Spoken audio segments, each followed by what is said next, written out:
Assalamualaikum warahmatullahi wabarakatuh. Salam bahagia, salam sejahtera, salam Putri Cempa. Selayaknya memang seorang perempuan itu menjadi Putri Cempa, putri yang cerdas, cantik, mandiri, proaktif, dan agamis. Kali ini podcast Putri Cempa kehadiran Mbak Dewi, salon rias manten Dewi. Ini luar biasa karena saya cantik. Kali ini penampilan saya agak-agak cantik gitu. Ini hasil riasan dari Mbak Dewi. Assalamualaikum Mbak Dewi. Waalaikumsalam warahmatullahi wabarakatuh. Terima kasih sudah hadir di podcast Putri Cempa. Sama-sama Ibu. Kebetulan kan kita sudah beberapa kali mengagendakan untuk bincang-bincang di podcast Putri Cempa, tapi baru kesampaian kali ini ya. Iya. Karena Mbak Dewinya kan sangat sibuk. Sibuk ya. Ya. Mbak Dewi, tolong disebutkan apa sih nama salon dan riasnya Mbak Dewi dan alamatnya di mana? Salon dan rias saya namakan Dewi karena itu berdasarkan nama anak saya. Namanya Dewi. Jadi saya kasih nama salon dan rias Dewi yang ada di rumah sendiri di Desa Pasuruan Lor, RT 2 RW 11 Jati Kudus. Oh gitu, sejak kapan itu buka salonnya di rumah itu? Buka salon di rumah sejak lulus SMA. Tapi luar biasa loh Mbak Dewi, tadi ngerias saya itu hanya 5 menit dan hasilnya celing cantik begini. Cepet banget gitu loh, karena sudah dengan waktu yang sedemikian pendeknya bisa menghasilkan riasan seperti ini. Langsung cepet gitu ya. Ini nanti aku diajarin Mbak, biar sehari-hari pakai riasan yang simpel begini dan cantik sendiri untuk menjadi riasan yang bagus dan dengan waktu yang sesingkat-singkat. Sangat singkat, bahkan 5 menit saja nggak ada, langsung celing, langsung cepet. Luar biasa. Ini baru kali ini loh saya ada orang merias dengan santai sambil ngobrol cepet 5 menit. Sambil buah roh itu sambil telepon ya. Kayak gini loh. Ini kok sambil gerak-gerak ini aku bisa nggak ya? Saya profesional aja, nggak usah gini-gini Bu, yang penting saya sebisa saya. Alhamdulillah bisa. Padahal tadi pas dirias saya ngobrol, gerak-gerak, ngantuk. Jangan ngomong-ngomong dulu Bu, kok nggak enak. Alah sudah biarin aja lah, nggak apa-apa. Yang penting tapi cepet banget loh, tiba-tiba sudah selesai begitu, 5 menit paling. Berdasarkan pengalaman dari dulu sampai sekarang, kita kan punya trik-trik tersendiri Bu. Jadi kita bisa ambil mana yang untuk lebih cepat sama lambat. Yang penting hasilnya cepat, tetap bagus. Nanti aku diajarin Mbak. Oke, Bu. Biar sekarang kan sudah semakin tua, kalau biasanya nggak pakai riasan, biar semakin tua semakin cantik harus belajar rias. Ala riasan ala bikin 20 tahun lebih muda.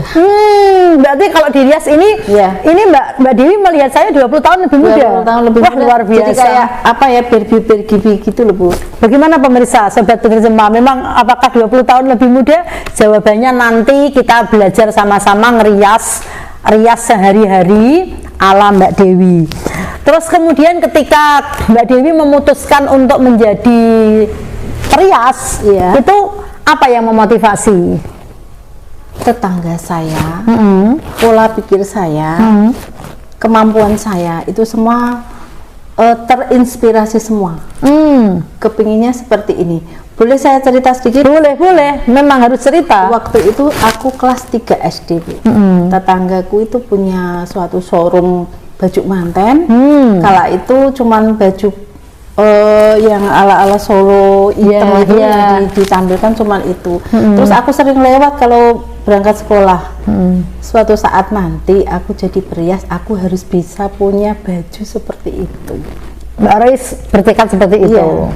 Aku harus punya jadi perias. Walaupun aku pengen jadi cita-cita tak tulis dokter, insinyur apa, tapi tetap merias dan salon itu sing menjadi tekad.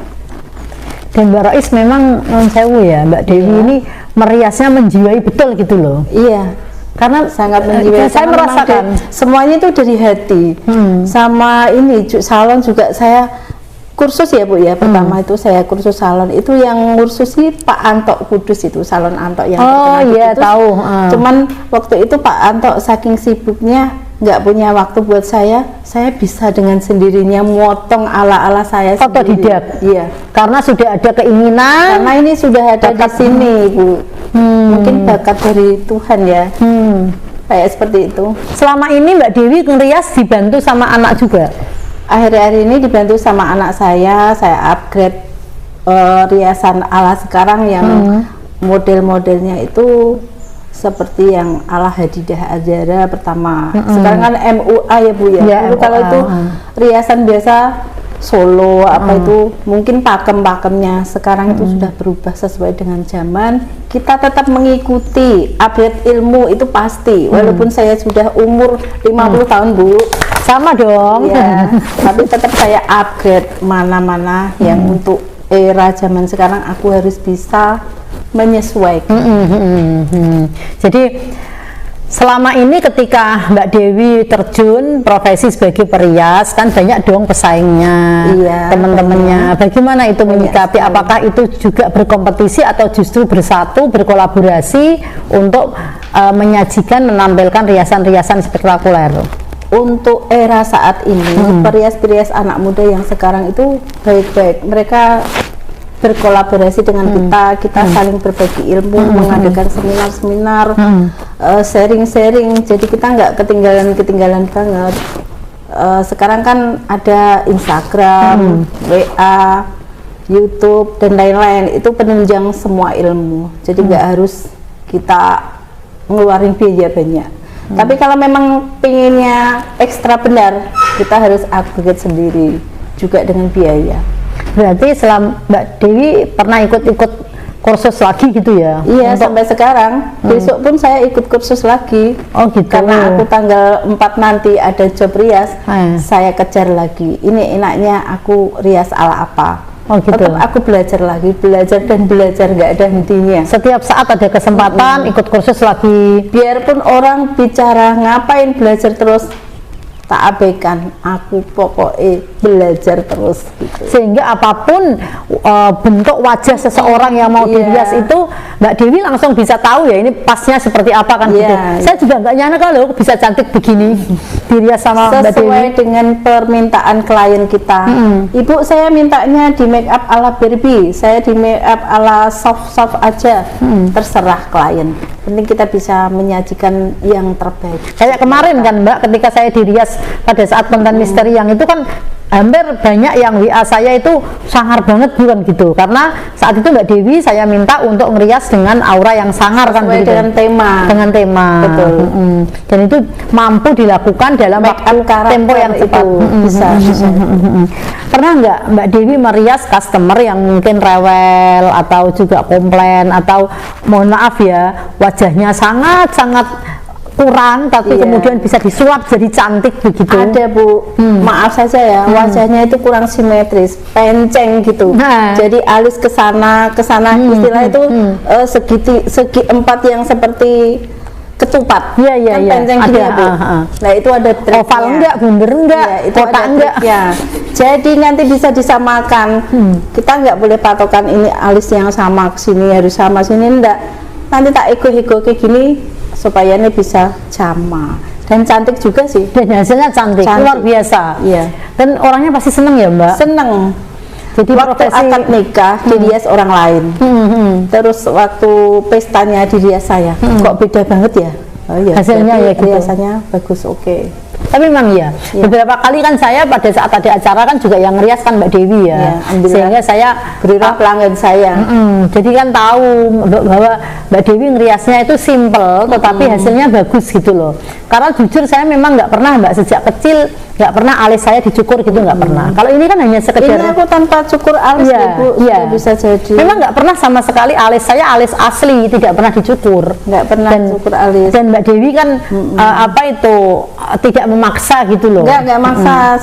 Saya bilang Mbak ini mau dirapikan alisnya, monggo. Nggak mau dirapikan ya monggo. Tetap saya harus bisa jadi alis yang baik, yang bisa kelihatan tambah cantik gitu. Mbak Rois pada saat masih muda baru belajar ngerias, belajar make up itu kan pasti ada seseorang yang dibuat latihan, yang mau untuk dilukis-lukis, digambar-gambar kan gitu. Siapa ya saat itu yang dilukis dirias? Yang aku ajak latihan itu pelanggan salon. Aku masih muda dulu, belum punya anak. Mau ndak Dek jadi ini modelnya? Mau. Terus tak rias. Guruku rias itu nggak pernah ngajari ini loh Mbak yang ditap-tapkan terus ini aja, saya bisa dengan sendirinya.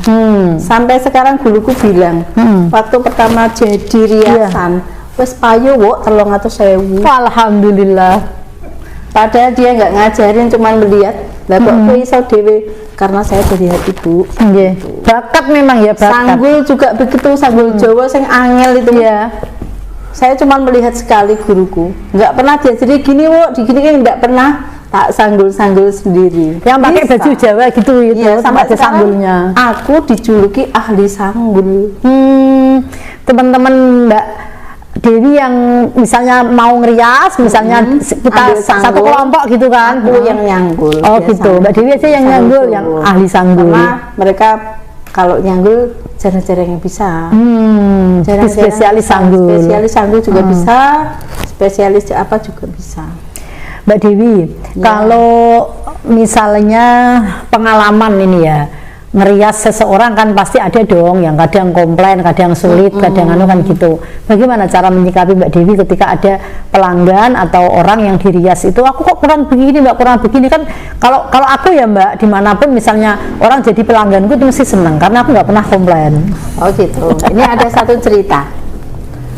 Orangnya itu perawatan, otomatis kan mukanya meleset-meleset gitu kalau dikasih itu. Licin. Oh, iya licin. Ini sebelum ngerias aku sudah mikir otakku kayak komputer. Ini mau tak apain ya? Terus mbaknya tak bilangin, mbaknya kemarin pakai ini berapa hari? Dijawab gini-gini. Terus aku punya akal. Ya udah tak giniin aja. Alhamdulillah jadi baik, make up-nya nggak geser sama sekali.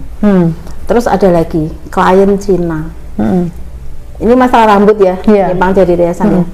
Rambutnya itu keriting, maunya itu dihias yang kayak lurus-lurus gitu. Terus tak bilangin, Mbak, kalau rambutnya keriting, ya tak lurusin dulu, tak potong dulu, nanti baru bisa dibuat poni. Dia mau. Setelah itu dia ngamuk-ngamuk, Bu. Kok rambutku jadi pendek? Tak bacain aja, sumum bukmum jem faum layar. Sudah itu dia diam, Keluar dikira sumum bukmun yong fahum layar iya. Sudah itu dia diam. Orang Cina itu. Jadi nggak Sampai segitunya nggak keluar kayak ayat deh. Tak bacain aja. Tapi kan lama-lama ketika setelah dirias kelihatan cantik kan pasti puas. Cuman aku pakai hati. Tak wes solu-solu aja, diomongin yang baik-baik. Dia manut-manut aja kok. Yang penting pelayanan kita itu baik, ngomongnya juga baik, enak didengar, diterima mereka baik. Aku juga nggak pingin nuntut yang apa-apa, yang penting kamu puas, itu aja. Dan Mbak Dewi kan nggak tersinggungan orangnya, kan dibawa nyantai aja, Bu, nggak bisa dibawa nyantai kan, dibawa nyantai aja kan gitu. Mau sumuk apapun ngerias itu kan sumuk ya, itu kendalanya sumuk. Udahlah, besok aku ngerias ambil kipas angin sendiri, nggak usah menggantungkan yang punya rumah. Mau kipas angin, mau apa kan gitu kadang. Saya bawa sendiri, roll bawa sendiri, apa bawa sendiri, supaya nanti antisipasi ketika kondisi sumuk sudah bisa mengatur diri sendiri. Ada lagi itu belum punya mobil, pakai motor kayak orang kulaan. Wow, kanan kiri oke, bawa semua oke. Tapi tidak apa-apa. Propertinya Mbak Dewi Sampai semuanya. Gunung Murio, jalannya sempit-sempit. Coba dibayangkan, itu nek memang nggak tekad bener, nggak maulah seperti itu. Enak di rumah kipas-kipas. Tapi karena Mbak Dewi memang hobi dan itu sudah passionnya, itu dijalani dengan sepenuh hati ya kan. Kecil. Tips usaha Mbak, selama ini ketika menjalankan profesi sebagai perias, kan pasti dong Mbak Dewi punya tips sehingga banyak langganan yang masih misalnya saya punya anak gadis 3 nih. Yang pertama yang jadi nganten pertama Mbak Dewi yang rias, kedua Mbak Dewi lagi, ketiga Mbak Dewi. Kan pasti ada seperti itu. Apa tipsnya sehingga langganan itu masih terus continue gitu? Tetap saramah, jaga silaturahmi. Tetap saya jaga profesi saya. Saya punya kayak label riasannya halus. Nah itu sih tak pakai terus. rias aja Mbak Dewi aja riasannya halus gitu. Ya wajahnya kelihatan halus gitu ya, Mbak. Halus, Seperti wajah saya ini halus, Mbak. Berocel gitu loh. Kan ada membuat gradasi warna itu kayak ngeblok itu kan nggak boleh. Bukannya nggak boleh sih, kurang bagus. Kalau aku ilmu dari guruku pakai tangan aja no. Kalau menghaluskan, misal pakai kuas itu nggak bisa halus, pakai tangan aja. Nah itu loh. Sehingga pakai tangan itu benar-benar menjiwai. Karena tangan kita itu menghasilkan panas ya. Iya. Jadi bagus buat ini. Bagus buat. Iya, betul.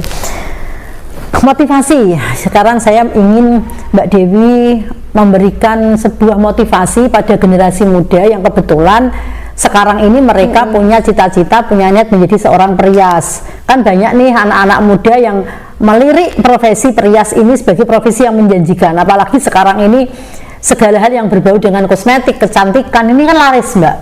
Laris, semua orang kepengen kelihatan cantik loh. Tapi jangan lupa cantik lahirnya juga harus cantik batinnya kan begitu. Tapi ini untuk memotivasi anak-anak muda supaya mereka yakin bahwa profesi perias ini bisa untuk penopang kehidupan masa depan mereka. Motivasinya kalau saya gini, dulu aku kerja di pabrik itu menghabiskan waktu, saya capek kalau suruh ngitung waktu dari pagi sampai sore. Jam 7 masuk, jam 10 istirahat, jam 12 istirahat, jam 3 istirahat, jam 5 baru pulang. Terus dapatnya uang juga segitu-segitu, keluarga saya juga keteteran.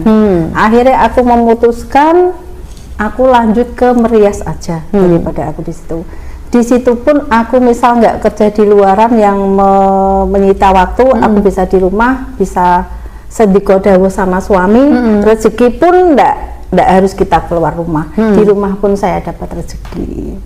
Rezekinya ya nggak kalah dari pegawai negeri, dari apapun. Alhamdulillah, semuanya itu disyukuri aja, berdasarkan hobi dan keterampilan dan kemauan.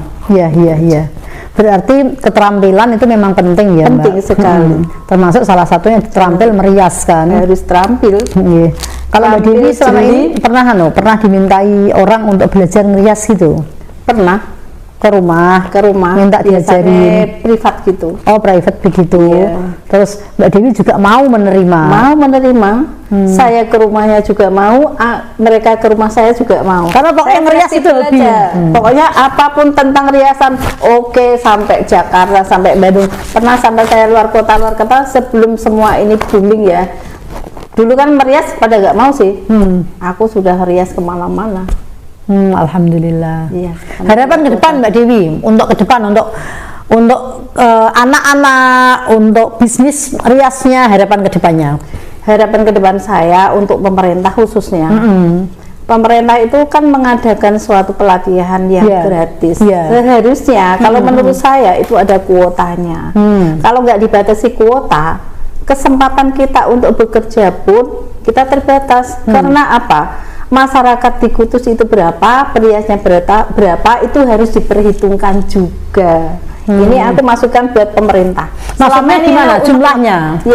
Karena perbandingan dari perias, salon sama masyarakat itu bedanya kayaknya sekarang sudah imbang, Bu. Jadi persaingan bisnisnya renduk ketat. Maksudnya begini, ketika melakukan pelatihan itu jangan sering rias-rias terus. Jangan sering itu. Kalau sekiranya sudah kapasitasnya di masyarakat sudah penuh semua, mereka sudah berias semua, alihkanlah ke yang lain. Bidang apa? Mungkin temanya rias, tetapi bukan rias dasar, bukan rias mantan, mungkin rias itu tadi yang sekarang baru diperbincangkan. Selama ini perias-perias sama salon di Kudus pada meresahkan seperti itu ya, cuman saya nggak bisa mengekspornya, saya nggak bisa ngomongnya ke pemerintah.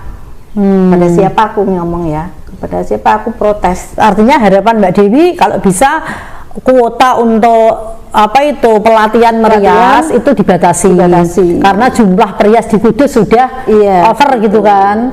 Mas, biaya untuk pelatihan di Kudus bisa dialihkan ke yang lainnya yang selama ini belum tersentuh ataupun mereka ini belum mengkaji. Di sana pun ada kok yang masih pengen ada pelatihan selain rias selain kan, rias Bu. ya. Jangan tiap tahun rias terus. Ini tak amati kuotanya kok banyak banget ini. Semakin lama semakin koyo nggak ada. Hanya sekedar Iya, iya. supaya dapat bantuan alatnya Iya. atau apa. Jadi Hanya konotasinya kan lain Iya. masyarakat kan. sekedar kegiatan-kegiatan seremonial kan begitu. Ya, begitulah. Iya, Ya. cuman Harapan ke depan harusnya saya kan seperti itu. marketingnya itu juga diperhitungkan. diperhitungkan. Oke. Mbak Dewi, mohon maaf ini agak sensitif. Kan banyak orang yang mengatakan profesi perias itu biasanya berimbas kepada kehidupan rumah tangga. Iya. Perias-perias itu rata-rata tidak terlalu harmonis dengan suaminya. Menurut Mbak Dewi, apakah karena tukang rias itu terlalu sibuk? Enggak juga sih. Rata-rata tukang rias itu suaminya malah pada nganggur. Oh gitu. Penghasilan mereka lebih tinggi. Ya. Jadi kayak kurang harmonisnya, kurang hormat sama suami. Kalau bisa, Ya. walaupun sebagai perias Ya. harus hormat pada suami. Ya. Tetap menghargai berapapun itu gaji suami, tetap kita hargai. Oke Mbak Dewi, selamat sukses pokoknya Amin, riasnya, terima kasih. kemudian bisa juga diwariskan kepada anaknya kan Iya, begitu, karena Mbak pasti, Dewi iya. sekarang kan juga sudah pintar ngerias ya, dan selalu sregep ikut kursus-kursusnya, nanti semakin lama ilmunya semakin Regenerasi. banyak ya, Iya. ilmunya semakin banyak, ngeriasnya semakin orang-orang kelihatan cantik semua. Cantik Kalau bisa ini loh Mbak, diberikan ilmu tentang riasan sehari-hari, riasan gitu ya. sehari-hari yang nggak terlalu menor, tapi Buat memang ibu-ibu rumah Ya. tangga biar suaminya nggak jenuh ya Bu. ya kan memang merias diri itu sebetulnya penting supaya kita selalu kelihatan cantik, tapi juga kalau over, kalau menor juga kayaknya kayak ketoprak gitu loh Mbak. Iya. Kan juga nggak boleh kan. Iya. Jadi orang malah lihatnya malah ngeh gitu. Iya. Acaranya kan riasan yang alami. Trik-trik yang alami buat ibu-ibu sehari-hari di Yang rumah. wajar, tidak harus misalnya melakukan perubahan wajah, tetapi bagaimana sisi kekurangan itu disempurnakan dengan baik Iya Bu, gitu. bisa. Nah, nanti kita akan bikin kegiatan itu. Kalau perlu di podcast Putri Cempa kita mendatangkan Mbak Dewi, ada 1-2 peserta. Mbak Dewi langsung demo ngerias, berapa menit jadinya dan bagaimana perubahannya setelah Iya, diriasan. nanti saya beri suatu trik yang cepat tapi Oke, pasti. siap. Oke Mbak Dewi, matur nuwun sangat. Sama-sama. Sukses selalu dan Amin. Sobat Putri Cempa, keluarga Putri Cempa dimanapun berada, demikian podcast kita. Mbak Dewi sudah menyampaikan beberapa hal, mudah-mudahan bermanfaat, dan sekali lagi perempuan itu harus menjadi seorang Putri Cempa, putri yang cerdas, cantik, mandiri, proaktif dan agamis. Assalamualaikum warahmatullahi wabarakatuh.